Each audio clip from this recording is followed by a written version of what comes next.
আজকে আমরা করব time series analysis 3 yearly moving average. তো আমরা ইয়ারটা এখানে লিখে নিয়েছি এবং প্রোডাকশানটা আমরা কটন প্রোডাকশান নিচ্ছি, তো প্রোডাকশানটাও এখানে লেখা আছে। দেখো 3 ইয়ারলি মুভিং অ্যাভারেজের ঘরটা ফাঁকা আছে, তাহলে আমাদেরকে 3 ইয়ারলি মুভিং অ্যাভারেজটা প্রথমে বার করতে হবে। তো 3 ইয়ারলি যেহেতু আমরা করছি, তাহলে আমরা তিনটের অ্যাভারেজ বার করব। প্রথম তিনটের অ্যাভারেজ বার করে মধ্যিখানে তিনের মধ্যিখানে 2 আছে, তাহলে আমি এই দ্বিতীয় ঘরে বের করব। আবার প্রথমটাকে বাদ দিয়ে পরের তিনটে যোগ করে আবার মধ্যিখানের ঘরটা বসাবো। তো 3 ইয়ারলির ক্ষেত্রে প্রথম ঘরটা ফাঁকা থাকে আর শেষের ঘরটা ফাঁকা থাকে। দেখো তাহলে আমি 3 ইয়ারলি মুভিং অ্যাভারেজটা বার করছি। তাহলে বার করতে গেলে কি করতে হবে, আমাকে প্রথমে যেহেতু আমি 1 2 3-এর মধ্যিখানের ঘরটা আমি করব, তাহলে দেখো আমি মধ্যিখানের ঘরটাই করছি। 1 2 3-এর মধ্যিখানে সেকেন্ড নম্বর ঘরটায়। তো অ্যাভারেজ বার করার সূত্র কি, সমান অ্যাভারেজ, AVERAG অ্যাভারেজ। দেখো অ্যাভারেজ চলে এসছে, আমি এটা ডবল ক্লিক করলাম, করতে প্রথম তিনটে আমি সিলেক্ট করব। দেখো প্রথম তিনটে সিলেক্ট হয়ে গেছে, এখানে চলে এসেছে। দেখো দিয়ে আমি ব্র্যাকেট ক্লোজ করে দেবো। ব্র্যাকেট ক্লোজ করে এন্টার দিতেই দেখো চলে এলো আমার এই তিনটের অ্যাভারেজ। এই সবগুলোর আবার বের করতে হবে, তো তার জন্য আমার দেখো এখানে প্লাস চিহ্ন আসছে একটা, ওটা আমি টেনে দেব শেষ পর্যন্ত। দেখো সবের বেরিয়ে গেল। এবার দেখো এই দশমিকের পরে তো অনেকগুলো সংখ্যা আছে, আমাদের এত সংখ্যা দরকার নেই, আমাদের দশমিকের পরে দুটো সংখ্যা হলেই হবে। তো আমি দুটো সংখ্যা রাখতে গেলে আমাকে কি করতে হবে, এইগুলোকে আমাকে সিলেক্ট করতে হবে, করে রাইট ক্লিক করবে। রাইট ক্লিক করে দেখো এখানে ফরম্যাট সেলস, এই ফরম্যাট সেলসে ক্লিক করবে। ক্লিক করতেই দেখো এখানে নাম্বার আছে, এই নাম্বারের সেকেন্ড অপশান নাম্বারে ক্লিক করবে। ক্লিক করতে দেখো ডেসিমেল প্লেসেস, এখানে তুমি বাড়াতে পারো, 3টে সংখ্যাও রাখতে পারো, 2টো সংখ্যাও রাখতে পারো। আমি 2 করছি, দেখো 2 করেছি, 2 করে আমি এখানে ওকে করে দিলাম। এবার দেখো দশমিকের পরে 2টো সংখ্যা চলে এসেছে। এবার আমরা মুভিং অ্যাভারেজের ছবিটা করব। প্রথমে আমি এগুলোকে সিলেক্ট করে নিলাম, সিলেক্ট করে ইনসার্টে যাব। দেখো ইনসার্টে গিয়ে দেখো লাইন অপশান আছে, লাইনে ক্লিক করব, করে দেখো 4 নম্বর ছকটা আমি সিলেক্ট করব। দেখো করতে এখানে চলে এসেছে। এবার এটাকে আমি একটু বড় করে নেব।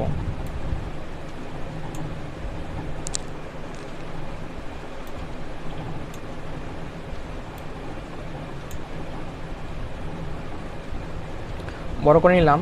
দেখো এখানে আমার যেহেতু আমি সিলেক্ট করেছি, তো আমার এখানে ইয়ারগুলো দেখিয়ে দিয়েছে। যদি তোমাদের অন্য কিছু দেখায়, ইয়ারগুলো না দেখায়, তাহলে এখানে ক্লিক করবে, রাইট ক্লিক করবে, করে সিলেক্ট ডেটায় ক্লিক করবে, করে দেখো এখানে অন্য কিছু যদি থাকে, তাহলে এখানে এডিট অপশানে ক্লিক করবে, করে এখানে সালগুলোকে সিলেক্ট করে নেবে, নিয়ে ওকে করে দিলেই তোমাদের সাল চলে আসবে। আমার যেহেতু সাল করা আছে, তাহলে আমি আর কিছু করছি না, ঠিক আছে।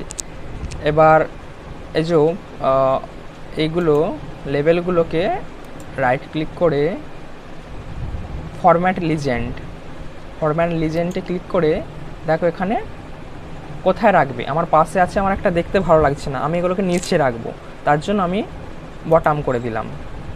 দেখো বটাম করে ক্লোজ করে দিলাম। ক্লোজ করতে দেখো নিচে চলে এসছে, আগের থেকে দেখতে ভালো লাগছে। এবার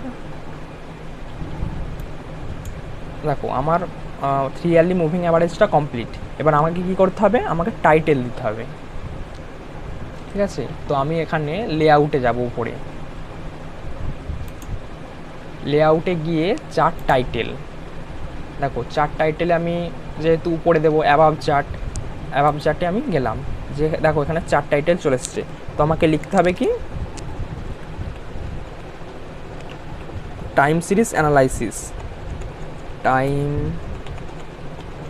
series analysis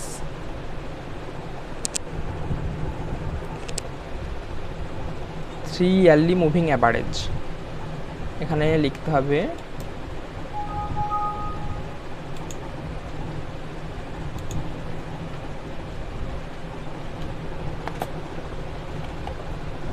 three yearly moving average.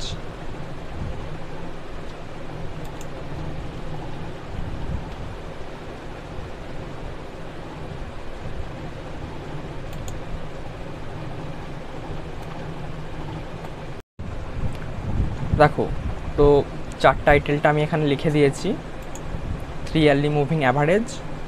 এবার আমি নিচের এই ইয়ারটা লিখতে হবে। তো ইয়ার লিখতে গেলে কী করতে হবে, অ্যাক্সিস টাইটেলে গিয়ে primary horizontal title below Axis, দেখো চলে এসছে, ইয়ার লিখে দিলাম, ইয়ার এন্টার দিতেই দেখো ইয়ার এখানে চলে এসেছে। এবার এই দিকটা বাকি আছে, অ্যাক্সিস টাইটেল ভার্টিক্যাল রোটেট। তো এই দিকটা কি দেখাচ্ছে, প্রোডাকশান দেখাচ্ছে। কি প্রোডাকশান না কটন প্রোডাকশান, তাহলে এখানে লিখে দিলাম কটন প্রোডাকশান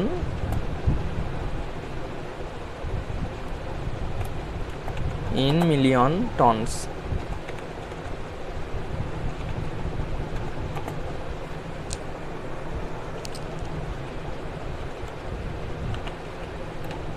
দেখো এন্টার দিতেই দেখো চলে এসেছে। এবার তুমি ইনসার্টে গিয়ে শেপস দিতে পারো, তীর চিহ্নটা ব্ল্যাক করে দিলাম।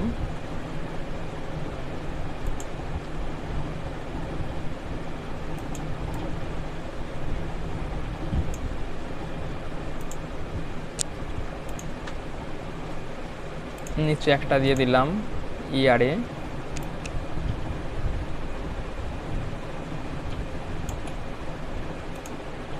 দেখো আমাদের three yearly moving average complete.